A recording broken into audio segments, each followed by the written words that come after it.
Gloria sea el nombre de Dios. Luz en el mundo. Vamos a estar meditando bajo este tema. Gloria a Dios.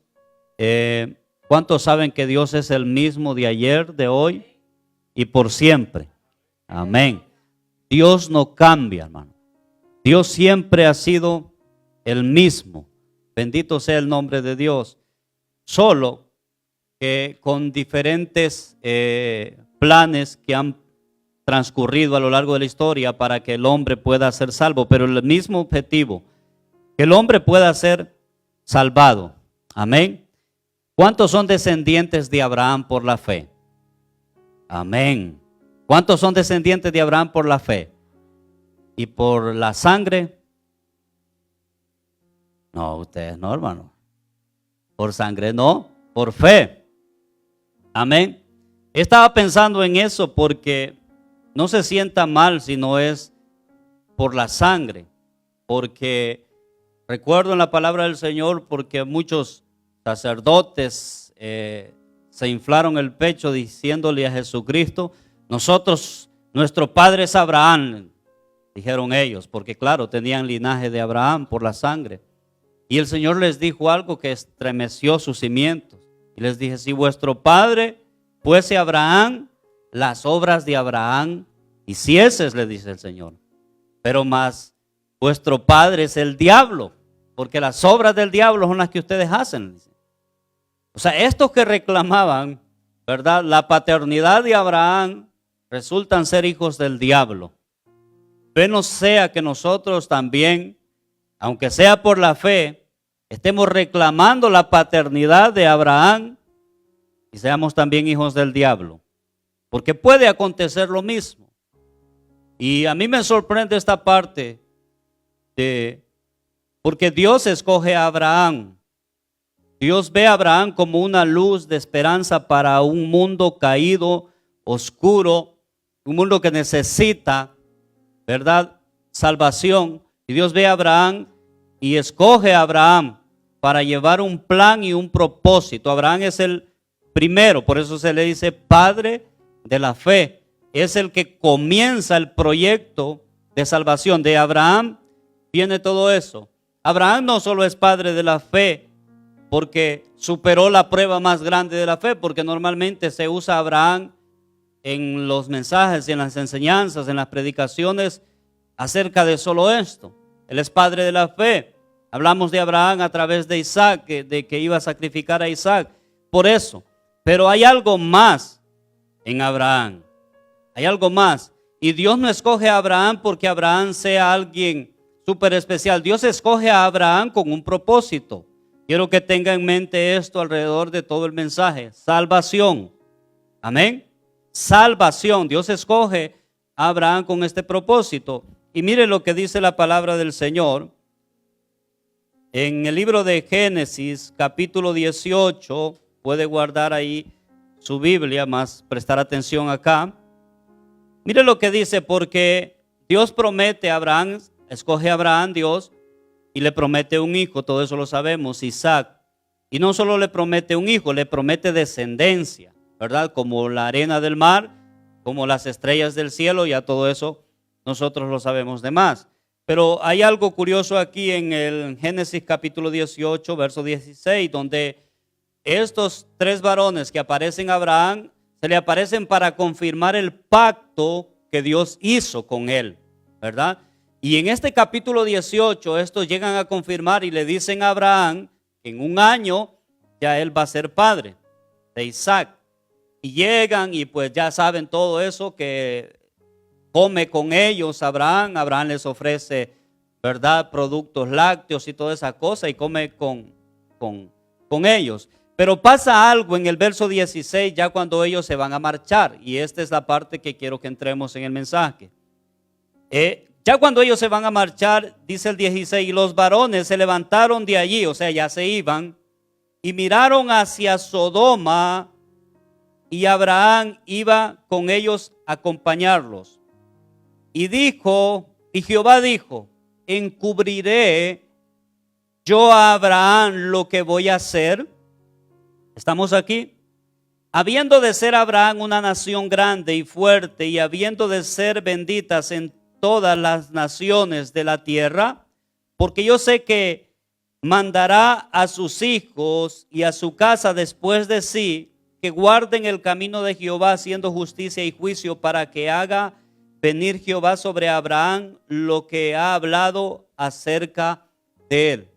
El Señor tiene en mente y va a ejecutar un juicio a Sodoma y a Gomorra, pero Abraham no lo sabe. Y entonces el Señor dice, se pregunta entre sí: ¿encubriré esto yo a Abraham de lo que he de hacer? Y también reflexiona acerca de todo lo que va a pasar más adelante con Abraham, siendo Abraham, ¿verdad?, parte de esta promesa que yo le he hecho, que va a tener hijos, y estos hijos los va a criar en este mismo temor, en esta misma línea de temer a Dios y guardar sus mandamientos. ¿He de encubrir yo a Abraham esto?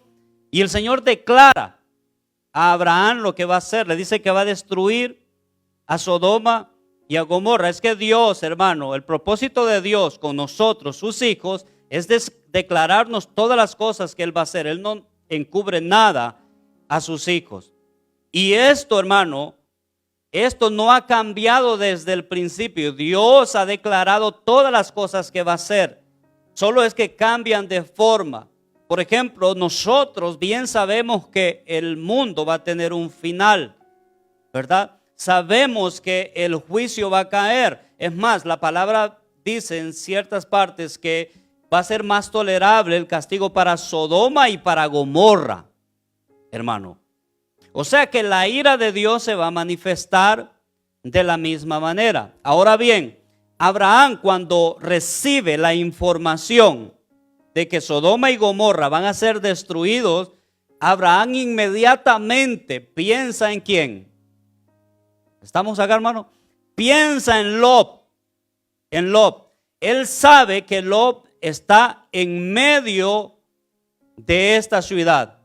Y sabe Abraham que si cae el juicio, Lot iba a perecer. Entonces Abraham se levanta, hermano. Quizás nadie ha usado esta palabra acá como evangelista. Se levanta como aquel misionero que quiere salvar, ¿verdad? Y va e intercede ante Dios para salvar a Lot, su sobrino. Ahora bien, nosotros, hermanos, porque muchos venimos acá a la iglesia y todavía no nos damos cuenta de lo que está pasando, de que Dios va a ejecutar su ira y va a destruir a todos acá, a todo aquel que no quiera recibirle, Dios lo va a destruir. Y nosotros, si somos hijos de Abraham a través de la fe, deberíamos tener las mismas obras de Abraham, de querer salvar.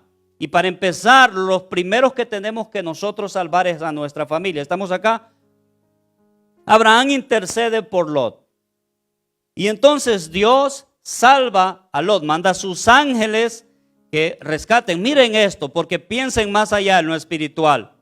Dios manda a ángeles para que saquen a Lot de en medio de estas ciudades perversas, llenas de maldad. Ya la maldad de estas ciudades estaba a tope y Dios las va a destruir, pero Dios manda a sus ángeles a través de la intercepción de Abraham. O sea, hermano, yo quiero a partir de este mensaje poner una carga pesada en su espalda, una carga enorme, porque Dios le ha dado la responsabilidad. ¿Usted es hijo de Abraham, sí o no? Ya no, va. Ya no, hermanos. ¿Somos hijos de Abraham por la fe? Amén. Amén. Bueno, si somos hijos de Abraham por la fe, tiene que haber en nosotros esa iniciativa de querer salvar primeramente a nuestra familia. Amén. Que dicho sea de paso, muchos aquí ni siquiera se hablan con su familia, pero decimos que somos cristianos, decimos que somos creyentes, decimos que somos obedientes a Dios y ni siquiera nos hablamos con nuestra familia. ¿Cuánto más salvarla? ¿Cuánto más interceder por ella y orar por ella? Imagínense, hermano. Pero este hombre me sorprende a mí, porque este hombre no solo inicia la fe con él, sino que pasa esto extraordinario.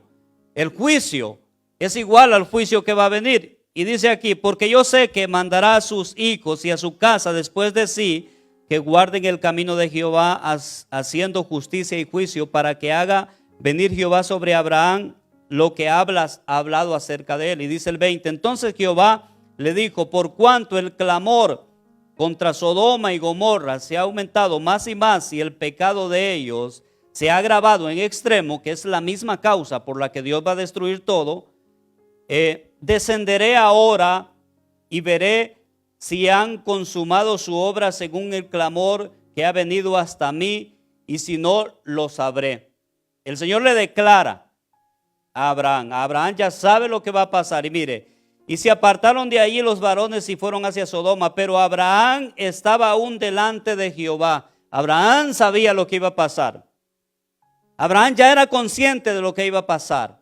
Y Abraham quiere interceder, y se acercó a Abraham y dijo: ¿destruirás también al justo con el impío? Empieza la intercesión de Abraham. Acuérdese, hermano, que Abraham salva a su hijo, a su sobrino. Salva a su sobrino Lot. Pero no se queda solo en salvar su sobrino Lot, sino que él quiere salvar toda la ciudad. Aquel que es hijo de Abraham a través de la fe tiene que tener misericordia de los que están en pecado. Yo sé, hermano, yo sé el sentir que tenemos muchas veces, porque es un sentir de que ¿cómo es posible? Esta gente no merece misericordia. Asesinos, blasfemos, mentirosos, borrachos, prostitutas, lesbianas, homosexuales, quizás no merecen la misericordia de Dios, pero Dios quiere que nosotros tengamos ese sentir de salvar a estas almas, a pesar de su condición. Amén. Entonces Dios escoge a Abraham, y el verso que nosotros acabamos de leer de inicio en Éxodo 19, verso 4, dice la palabra: vosotros viste lo que hice a los egipcios y cómo os tomé sobre las alas del águila y os he traído a mí. Ahora pues, si diereis oído a mí y guardareis mi pacto, vosotros seréis mi especial tesoro sobre todos los pueblos, porque mía es toda la tierra. Y vosotros me seréis un reino de sacerdotes y gente santa. Estas son las palabras que dirás a los hijos de Israel. Esto es Dios con Moisés. Ahora bien, aquí ya no está Abraham, pero está la descendencia de Abraham. Preste atención, ya no está Abraham aquí, pero está la descendencia de Abraham. Está la promesa de Dios, y Dios a través del linaje de Abraham selecciona este plan de salvación. Ya no es solo por un hombre, es por una nación. Ya no es por un hombre, es por una nación.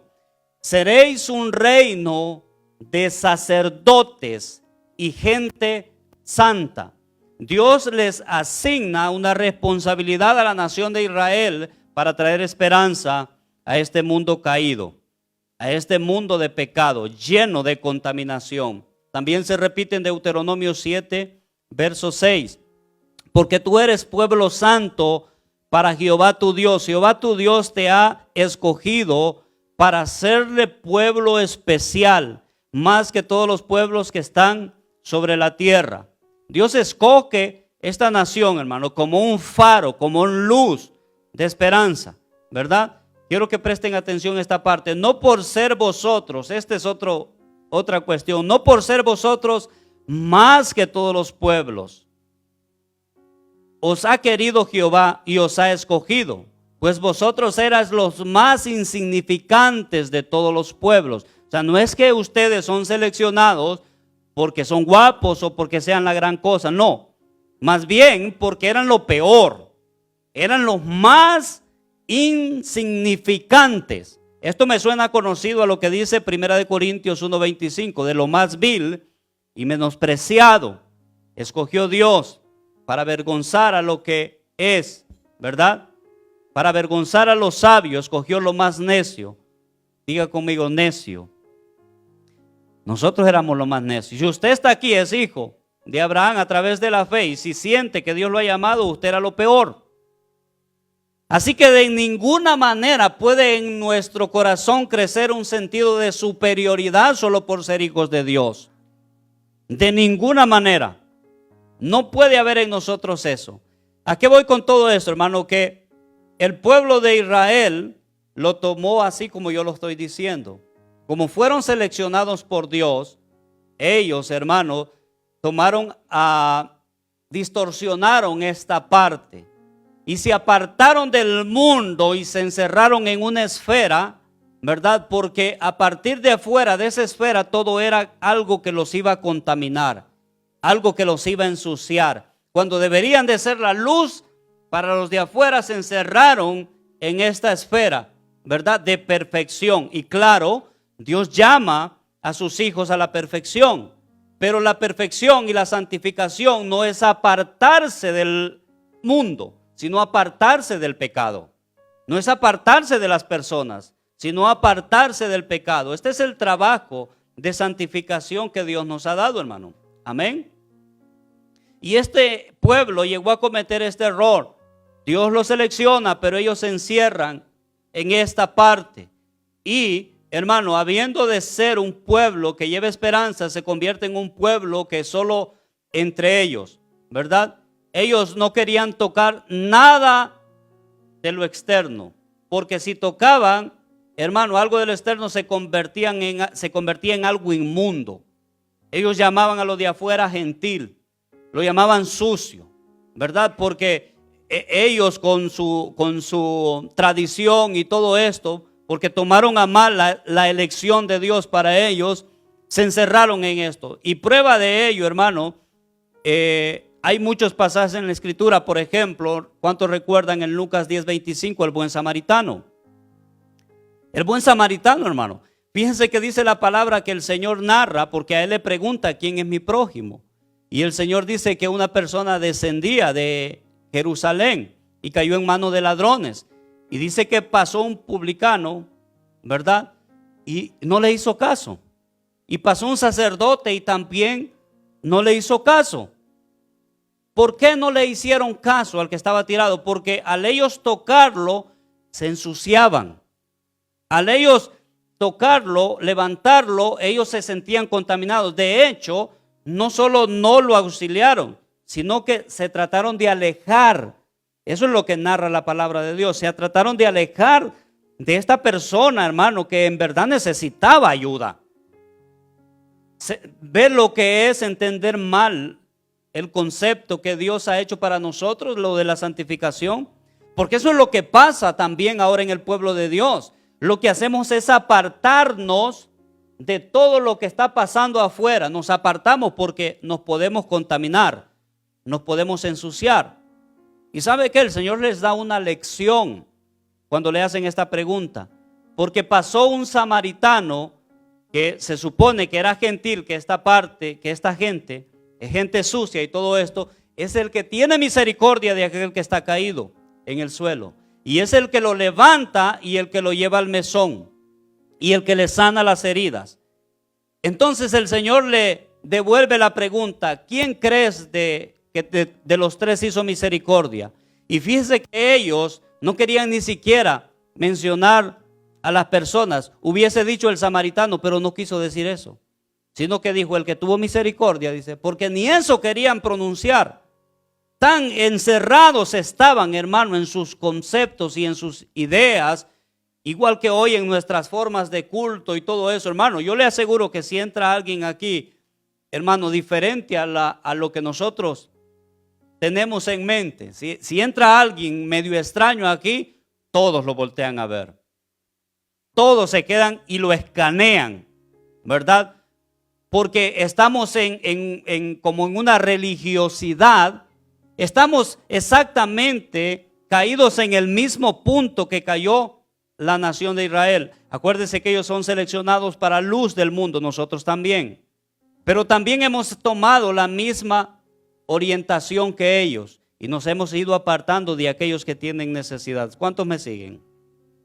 Ahora bien, yo voy a explicar más de esto para que usted sepa que es verdad. Yo lo voy a explicar con la palabra. Prueba de ello es Jonás. Se ha enseñado de Jonás y está bien. Jonás huye del llamado, se esconde del llamado, y ese es el mensaje que hemos escuchado. Pero mire lo que dice la palabra de Dios. Pero Jonás, apesadumbrado en extremo, y se enojó. Eso es en el capítulo 4 de Jonás. Y oró a Jehová y dijo: ahora, Jehová, ¿no es esto lo que yo decía estando aún en mi tierra? Dios le hizo el llamado, que fuera a Nínive. Nínive no era Israel. No. Nínive era una nación igual que Sodoma y Gomorra. ¿Sí? ¿Estamos acá? Nínive era una ciudad como Sodoma y Gomorra. De hecho, iba a pasar exactamente igual que pasó en Sodoma y Gomorra. Dios lo iba a destruir. Dios lo iba a destruir porque la maldad de ellos era grande. Por eso Dios levanta a Jonás, israelita, ¿verdad? De linaje, ¿verdad? Real. Lo levanta para que vaya y predique arrepentimiento a Nínive. Pero mire lo que dice: no es esto lo que yo decía estando aún en mi tierra, porque eso me apresuré a huir a Tarsis. Se apresuró a huir a Tarsis porque no quería predicarle a esta gente. No es porque él no quería ir ahí. El problema de él, hermano, no fue su llamado, sino la tarea que Dios le encomendó. Ese fue el problema. Ese fue el detalle. Él no le huía al llamado, le huía a la tarea que Dios le encomendó. Él lo dice: ¿no es esto lo que yo decía estando aún en mi tierra? Por eso me apresuré a huir a Tarsis. Dice, por eso fue que huí, porque sabía yo que tú eres un Dios clemente y piadoso y tardo en enojarte y de grande misericordia, y te arrepientes del mal. Imagínense, hermano, cuando debería de haber en Jonás una alegría, porque él fue el instrumento para que Dios no destruya esta ciudad. Un sentimiento totalmente opuesto al de su padre Abraham. ¿Sí o no? Abraham hubiese intercedido por esta ciudad. Él no. Él se enoja porque Dios tiene misericordia de él. Él se enoja porque Dios tiene misericordia de esta ciudad. Pasa también ahora. La gente se enoja cuando alguien viene a la iglesia y se levanta. La gente se enoja, hermano, cuando alguien recibe a Cristo ahora más bien. Ya no es causa de alegría, ya no es causa de gozo. Y si seguimos leyendo: ahora pues, oh Jehová, te ruego que me quites la vida. Qué extremo este. Te ruego que me quites la vida, le estaba diciendo Jonás al Señor, porque el Señor había tenido misericordia. Porque mejor es la muerte que la vida. Y Jehová le dijo: ¿haces tú bien en enojarte tanto? Y salió Jonás de la ciudad y acampó hacia el oriente de la ciudad, y se hizo allí una enramada y se sentó debajo de ella a la sombra hasta ver qué aconteciera a la ciudad. Y preparó Jehová Dios una calabacera, la cual creció sobre Jonás para que hiciese sombra sobre su cabeza y le librase de su malestar. Y Jonás se alegró grandemente por la calabacera. Pero al venir el alba del día siguiente, Dios preparó un gusano, el cual hirió a la calabacera y se secó. Y aconteció que al salir el sol, preparó Dios un recio viento solano, y el sol hirió a Jonás en la cabeza y se desmayaba y deseaba la muerte, diciendo: mejor será para mí la muerte que la vida. Entonces dijo Dios a Jonás, Dios quiere darle una lección a Jonás: ¿tanto te enojas por la calabacera? Y él respondió: mucho me enojo, hasta la muerte.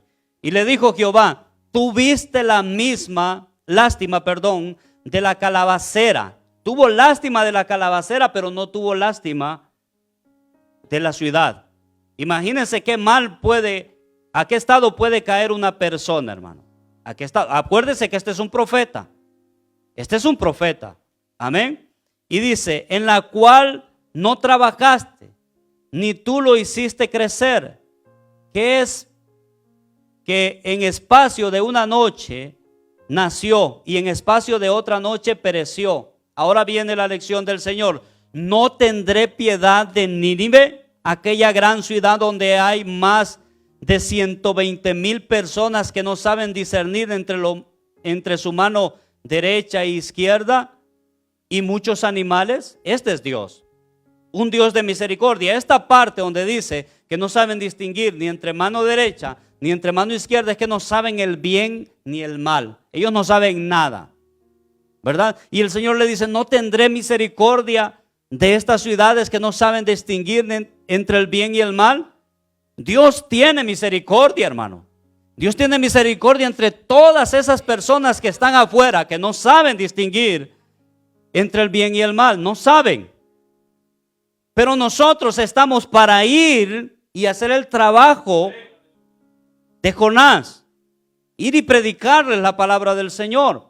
Porque Dios ha tenido misericordia de ellos. Esta es la misericordia de Dios. Amén. Por muy perdidos que estén, la misericordia de Dios está ahí. Y la misericordia de Dios se refleja a través de Cristo. Cristo murió en la cruz del Calvario para salvar a todos los perdidos, hermanos. No solo somos nosotros. No solo es de encerrarnos aquí y ya no viene más. No más personas acá. No. Por eso le dije que quiero poner una carga pesada en sus hombros, porque la iglesia no está haciendo nada. De hecho, estamos haciendo todo lo contrario. Hemos caído en la misma trampa. Hemos caído en la misma rutina de que tenemos que estar aparte. No queremos, hermano, tocar nada de allá afuera, porque todo lo que está allá afuera, hermano, nos contamina. Esto también de Jonás se refleja en el libro de Hechos, capítulo 10, verso 28. ¿Recuerdan cuando el Señor le muestra un lienzo a Pedro, verdad? Y en las 4 esquinas venía sostenida y en medio venían animales de todo tipo, pero animales inmundos.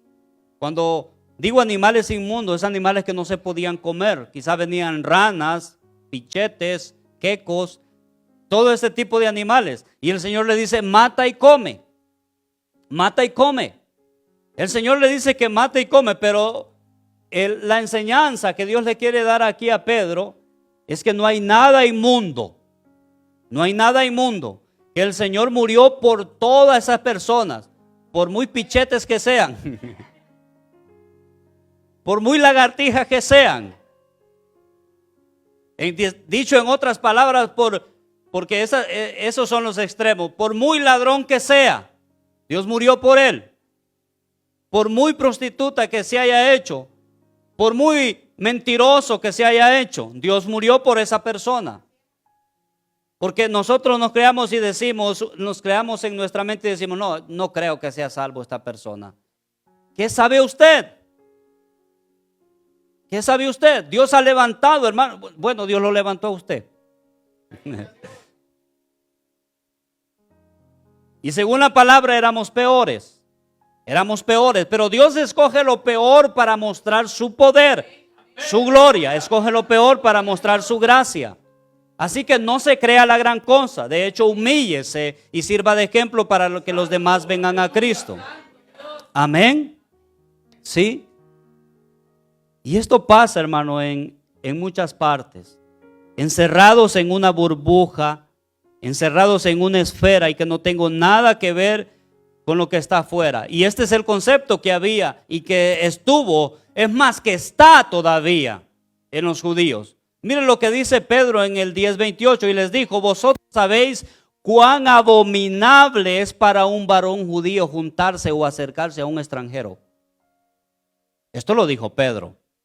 Lo dijo el apóstol Pedro. Se lo vuelvo a leer. Vosotros sabéis cuán abominable es para un varón judío juntarse o acercarse a un extranjero.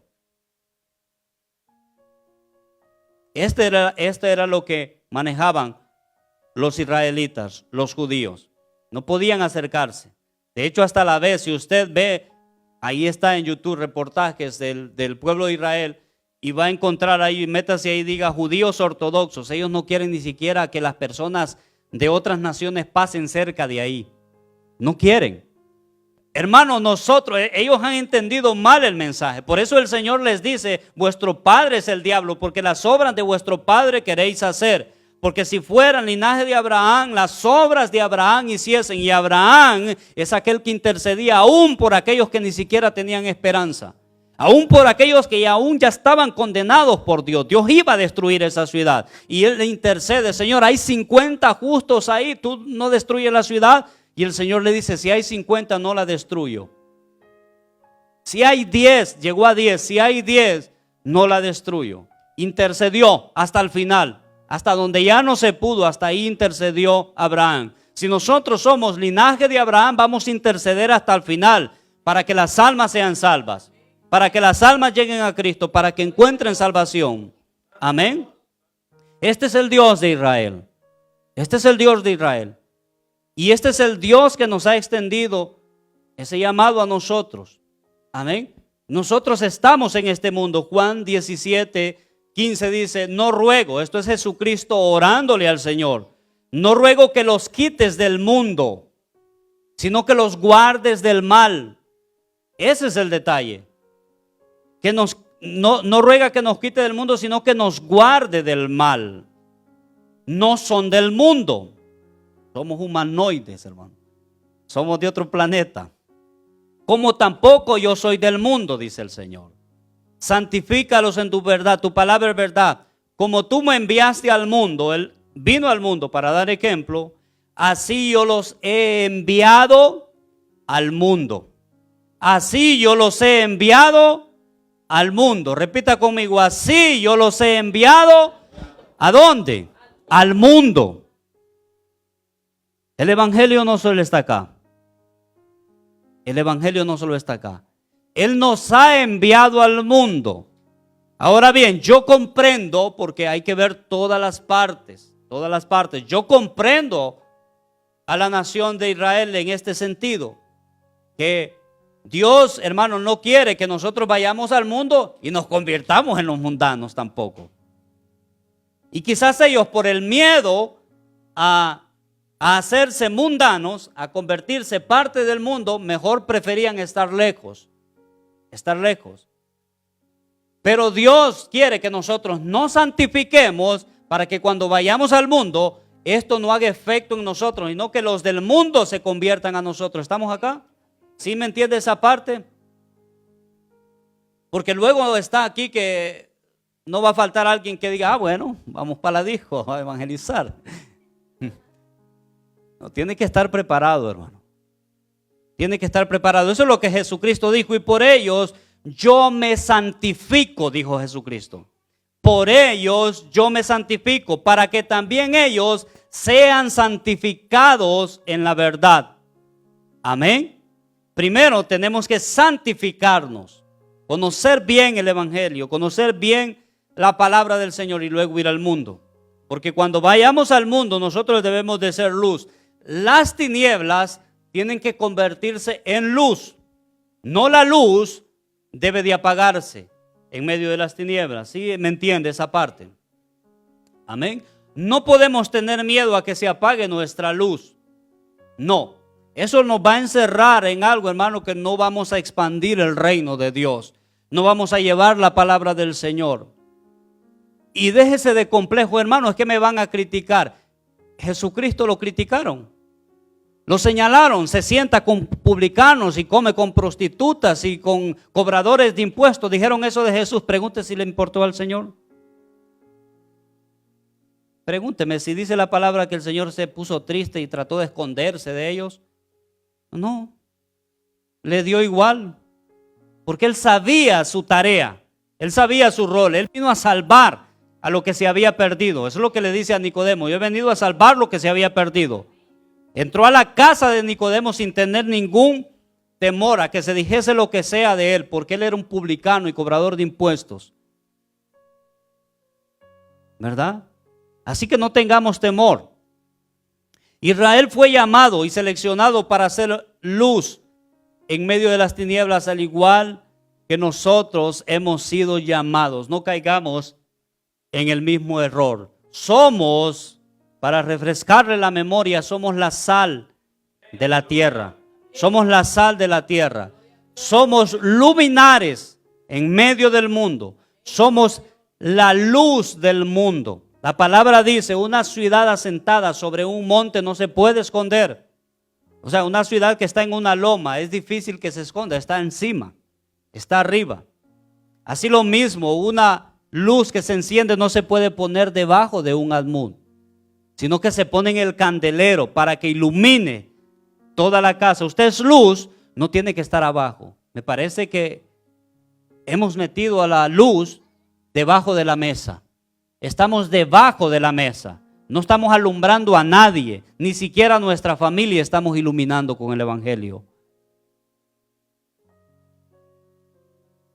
Hemos repetido este mensaje muchas veces para poner ese sentido de responsabilidad en las personas. para que entiendan el propósito y el llamado de Dios. Pero sigue igual. Seguimos en el mismo estado que ni siquiera queremos compartir un Cristo te ama con las personas. Amén. Y Dios quiere, hermano, que nosotros cumplamos esa tarea. Eso es lo que dice la palabra. Pero nosotros, para ser luz del mundo, hermano, es evidente que tenemos que cambiar y transformar nuestras vidas. Porque no podemos iluminar a otros cuando nosotros no hemos encendido nuestra luz en nuestro interior. Cuando ni siquiera hemos recibido a Cristo, cuando ni siquiera, hermano, hemos cambiado nuestra forma y nuestro estilo de vida, cuando aún estamos en pecado. No podemos ser luz. De ninguna manera podemos ser luz.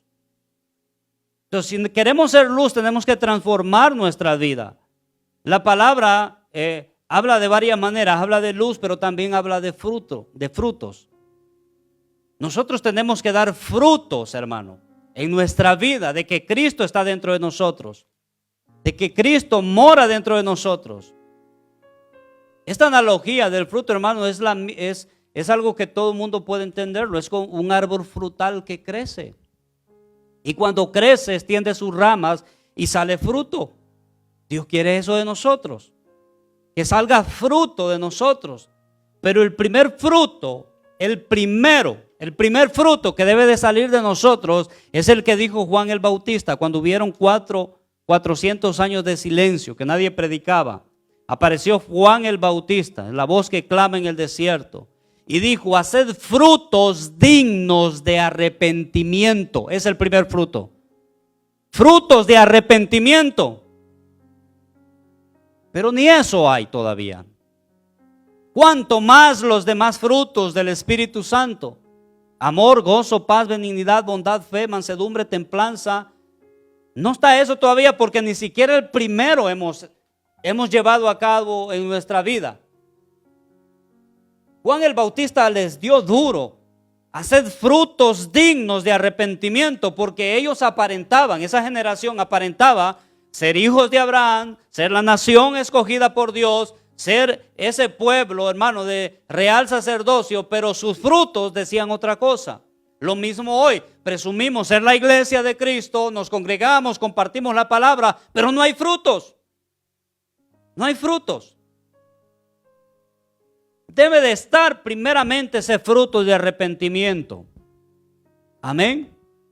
Y ese fruto de arrepentimiento, usted podrá decir: hermano, pero a mí no me interesa que usted vea mis frutos, sino que a Dios. Usted está equivocado. Los frutos son para nosotros, no para Dios. Hay muchas cosas que hacemos para Dios, pero en esto del fruto es para entre nosotros mismos. Porque del fruto suyo se beneficia a otro, no Dios. No Dios. Dios nos puso para llevar fruto, porque quien necesita ese fruto es aquellas personas que tienen necesidad allá afuera. Amén. Así que su fruto es para los demás. ¿Sí? Porque puede pasar que alguno diga: no, hermano, yo vivo para Dios. Sí, yo vivo para Dios. Yo oro para Dios, yo clamo a Dios, yo canto a Dios. Está muy mal. Muy mal. Porque eso que uno vive para Dios se refleja, se comparte, se da a los demás. Amén. Eso es el evangelio. Eso es el evangelio. Y estos judíos, hermanos, cayeron en lo mismo. Ellos, ¿sabe qué? Ellos se amaban entre sí. Ellos se amaban entre sí, cumplían muchas cosas entre sí. Pero el Señor les dijo: ¿qué sentido tiene amarse entre ustedes? Pero ¿y el que está afuera qué? ¿Y el que está afuera qué? Así que Dios quiere cambiar nuestra mentalidad. Dios quiere, hermano, que nosotros llevemos mucho fruto. Pero para llevar fruto primero debe de haber el primer fruto. Fruto de arrepentimiento. Luego de haber dado ese fruto, hermano, comienza en nosotros a crecer algo. A través del Espíritu Santo, la obra del Espíritu Santo. Y a partir de ahí comenzamos a generar automáticamente frutos de amor, de gozo, de paz, de benignidad, de bondad, de fe. ¿Pero qué? ¿Qué pasó? Nosotros, la palabra nos compara como árboles que somos plantados. Y nuestras raíces están pegadas a esa fuente. Y esa fuente es Cristo Jesús. Así es que funciona. Y entonces esa fuente nos da los nutrientes que nos hace dar ese fruto. Pero sin esa fuente no hay nada, hermano. Por mucho que usted quiera esforzarse, puede sacrificar, puede hacer lo que sea, jamás va a dar fruto. La palabra de Dios dice, y referente a esto, separados de mí nada podéis hacer. ¿Verdad? Porque el pámpano, que es la parte de donde crece el fruto, nosotros le decimos el pitoncito ese pámpano somos nosotros. Y ese pámpano, para que pueda crecer el fruto, tiene que estar pegado a la rama. ¿Sí? Tiene que estar pegado a la rama. Un pámpano que se cae, se seca. No da fruto. Eso es lo que dice la palabra en el libro de Juan capítulo 15. Yo soy la vid verdadera y mi Padre es el labrador. Todo pámpano que en mí no lleva fruto lo quitará. Y todo aquel que lleva fruto lo limpiará para que lleve más fruto todavía. Ya vosotros estáis limpios por la palabra que os he hablado. Permaneced en mí y yo en vosotros. Como el pámpano no puede llevar fruto por sí mismo si no permanece en la vid, así tampoco vosotros si no permanecéis en mí. Yo soy la vid, vosotros los pámpanos. El que permanece en mí y yo en él, este lleva mucho fruto, porque separados de mí nada podéis hacer, dice la palabra del Señor. Entonces las respuestas son fáciles. ¿Por qué no damos frutos? Porque no estamos conectados con el Señor. Porque no estamos conectados con Dios. Es fácil la ecuación. ¿Sí? Y nosotros, hermanos, debemos de entender todas estas cosas. Nosotros debemos de entender todo el propósito de Dios completo. Desde nuestra salvación, desde nuestra elección. Fuimos seleccionados por Dios para ser salvados. Fuimos salvados. Una vez que somos salvados, que Dios nos da la salvación, está la santificación. Un proceso, hermano, en el cual nosotros vamos mudando y cambiando y transformando nuestra vida, abandonando el pecado. Y luego está esta otra parte que pasa en Mateo capítulo 28, donde Cristo asciende al cielo y dice: id por todo el mundo y hacer discípulos a las naciones. Este es el llamado de Dios. ¿Comprende, hermano? Este es el llamado de Dios. Y nuevamente hago hincapié en este mensaje, porque este mensaje ya lo he predicado, solo que con diferentes pasajes. Siempre he querido poner, y voy a seguir poniendo, y voy a seguir hablándoles acerca de esto, hasta que un día entendamos y digamos: se levanten unos 3 hermanos, hombre hermano, vamos a evangelizar allá, a la Full Lion. ¿Qué podemos hacer? Hay tratados acá. ¿Sabe qué? Hay tratados que mi hermana imprimió ahí, no sé cuántos, 80, hace como 3 meses. ¿Sabe cuánto hay? 81 más bien.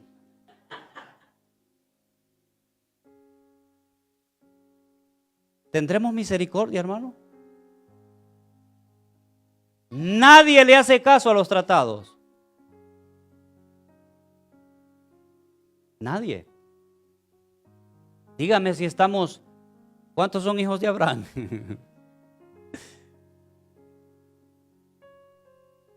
Necesitamos entender, hermano, el evangelio, hermano, nuevamente, esto es reiterativo. El evangelio no es de la iglesita y de que alabo y todo eso. Todo esto que hacemos es bueno para nosotros, claro que sí, pero no beneficia a nadie más. A nadie más.